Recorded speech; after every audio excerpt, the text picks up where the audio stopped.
নমস্কার বন্ধুরা, কম্পিটিটিভের দুনিয়ায় আপনাদের প্রত্যেকে স্বাগত এবং আপনাদের সাথে আছি আমি পর্ণদীপ। আর আমরা যেমনটা রেগুলার কারেন্ট অ্যাফেয়ার্স অ্যানালিসিস করি, তেমনই আজ 12ই নভেম্বর 2020 কারেন্ট অ্যাফেয়ার্স নিয়ে চলে এসেছি। আজকে মাত্র 8টি কারেন্ট অ্যাফেয়ার্স রয়েছে, কিন্তু গুরুত্বপূর্ণ কারেন্ট অ্যাফেয়ার্স। তো ভিডিওটা প্রথম থেকে শেষ পর্যন্ত কোনো রকম স্কিপ না করে দেখুন।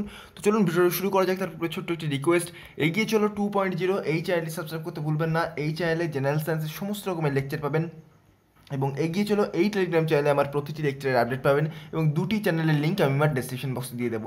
চলুন শুরু করা যাক। আজকের প্রথম যে কারেন্ট অ্যাফেয়ার্স সেটা বলছে, দেখুন 13th urban mobility India conference 2020। তো এখানে পরীক্ষায় কোশ্চেন কী আসতে পারে? পরীক্ষায় কোশ্চেন আসতে পারে রিসেন্টলি 2020-তে যে urban mobility India conference conduct করা হলো, তো সেটা কততম? 13th একটা কোশ্চেন। নেক্সট কোশ্চেন আসতে পারে এবারে থিম কী ছিল? 13th urban mobility India conference 2020 এবারে থিম কী ছিল? Emerging trends in urban mobility. Actually দেখুন, দ্বিতীয় কোশ্চেনটা কিন্তু পরীক্ষার জন্য বেশি বেশি গুরুত্বপূর্ণ প্রথমটার থেকেও। কততম তার থেকে ইম্পর্ট্যান্ট থিমটা important, emerging trends in urban mobility. Next চলুন, online news media including social sites now under government control. দেখুন, গভর্নমেন্ট কন্ট্রোল কেন বলা হচ্ছে? এখন আপনি সোশ্যাল মিডিয়া, স্পেশালি আপনার ফেসবুক থেকে শুরু করে ইনস্টাগ্রাম, টুইটার এবং অন্যান্য যে, টুইটারে অতটাও এটা হয় না, কিন্তু ফেসবুকে, স্পেশালি ফেসবুকে, ইনস্টাগ্রামে বড্ড বেশি ভায়োলেন্সমূলক পোস্ট দেখা যাচ্ছে। ইউটিউবে ইভেন প্রচণ্ড পরিমাণে ভায়োলেন্সমূলক পোস্ট দেখা যাচ্ছে। শুধুমাত্র অ্যাবিউজিভ ল্যাঙ্গুয়েজ তাই নয়, ভায়োলেন্সমূলক সিন। আর স্পেশালি ওয়েব সিরিজগুলো, বর্তমানে যে ওয়েব সিরিজগুলো বার করা হচ্ছে, সেগুলো সমাজের অবশ্যই সত্যতা নিয়ে বার করা হচ্ছে, একথা 100বার ঠিক। কিন্তু সেখানে যে ভায়োলেন্সগুলো দেখানো হচ্ছে, সেগুলো একজন ছোট বাচ্চা, যে ধরুন ক্লাস 8-9-এ পড়ে, বা খুব বেশি হলে যার বয়স 15-16, তাদের মনের উপর একটা খুব বড় প্রেশার পড়বে এইরকম ওয়েব সিরিজগুলো। আমি জাস্ট নাম করে দিচ্ছি, আমি নাম করেই বলে দিচ্ছি, পাতাল লোক, ফ্লেশ, এই টাইপের ওয়েব সিরিজগুলো কিন্তু প্রত্যেকের জন্য নয়। যাদের হার্ট দুর্বল, যারা দেখুন ভায়োলেন্স সহ্য করতে পারবে না, তাদের পক্ষে কিন্তু ক্ষতিকর এবং মেন্টালি এফেক্ট ফেলে অনেক মানুষের ওপর। এবং অনেক যারা ছোট ছোট বাচ্চা, তারা কিন্তু এই টাইপের ওয়েব সিরিজগুলো দেখতে পছন্দ করে এবং তাদের ওপর কিন্তু একটা নেগেটিভ মেন্টাল এফেক্ট ফেলে।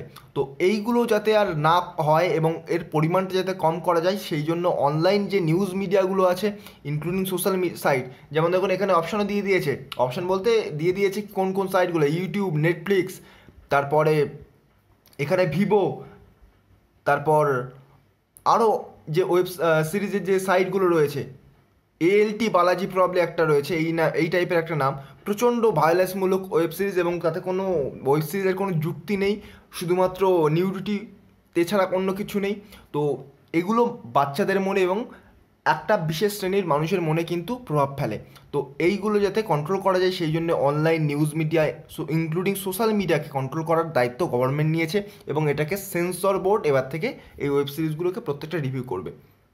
এতদিনও করে আসতো, কিন্তু এখন থেকে আরও গভর্নমেন্টের আন্ডারে ভালোভাবে করবে। নেক্সট চলুন, পেটিএমে দেখুন pay out links for business. আপনারা যারা পেটিএম ইউজ করেন, দেখবেন পেটিএমে নতুন একটা জায়গা দিয়েছে, একটা সাইট দিয়েছে, ওখানে বলছে দেখুন pay out links, start your pay outs links for business. আপনাদের যাদের বিজনেস অ্যাকাউন্ট আছে তাদের ক্ষেত্রে দেখবেন যে পে আউট লিঙ্কস, এই লিঙ্কটা দিয়ে দিচ্ছে, এখান থেকে গিয়ে সেট আপ করতে বলবে। তো পেটিএম এবছরে কিন্তু পে আউট লিঙ্কস অ্যাক্টিভেট করলো। কিসের জন্য? ইউটিলিটি পেমেন্টসের জন্য, স্যালারি, অ্যাকচুয়ালি এটা বিজনেস যাদের অ্যাকাউন্ট তাদের জন্যই কিন্তু এটা খুবই উপযোগী। তো মনে রাখবেন পেটিএম পে আউটস লিঙ্কটা চালু করলো।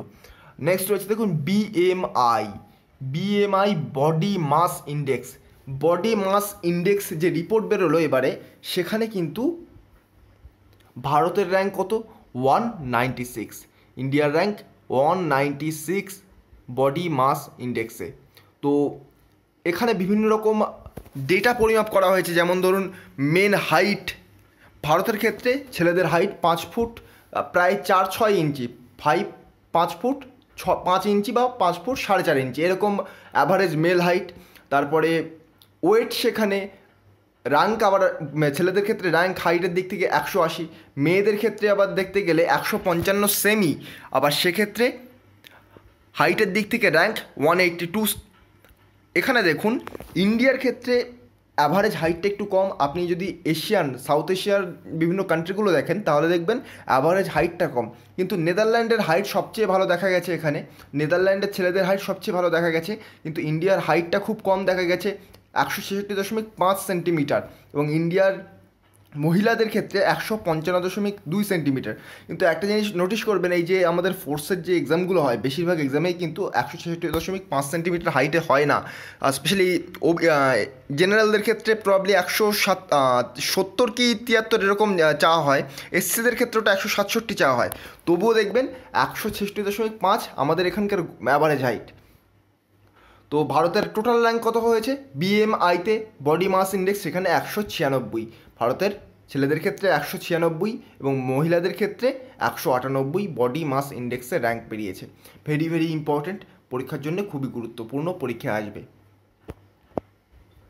নেক্সট রয়েছে দেখুন China. China successfully sends world's first 6G communication test satellite. তো চায়না কিন্তু রিসেন্টলি তাদের সাকসেসফুলি বিশ্বের প্রথম 6G কমিউনিকেশান স্যাটেলাইট সেন্ড করেছে।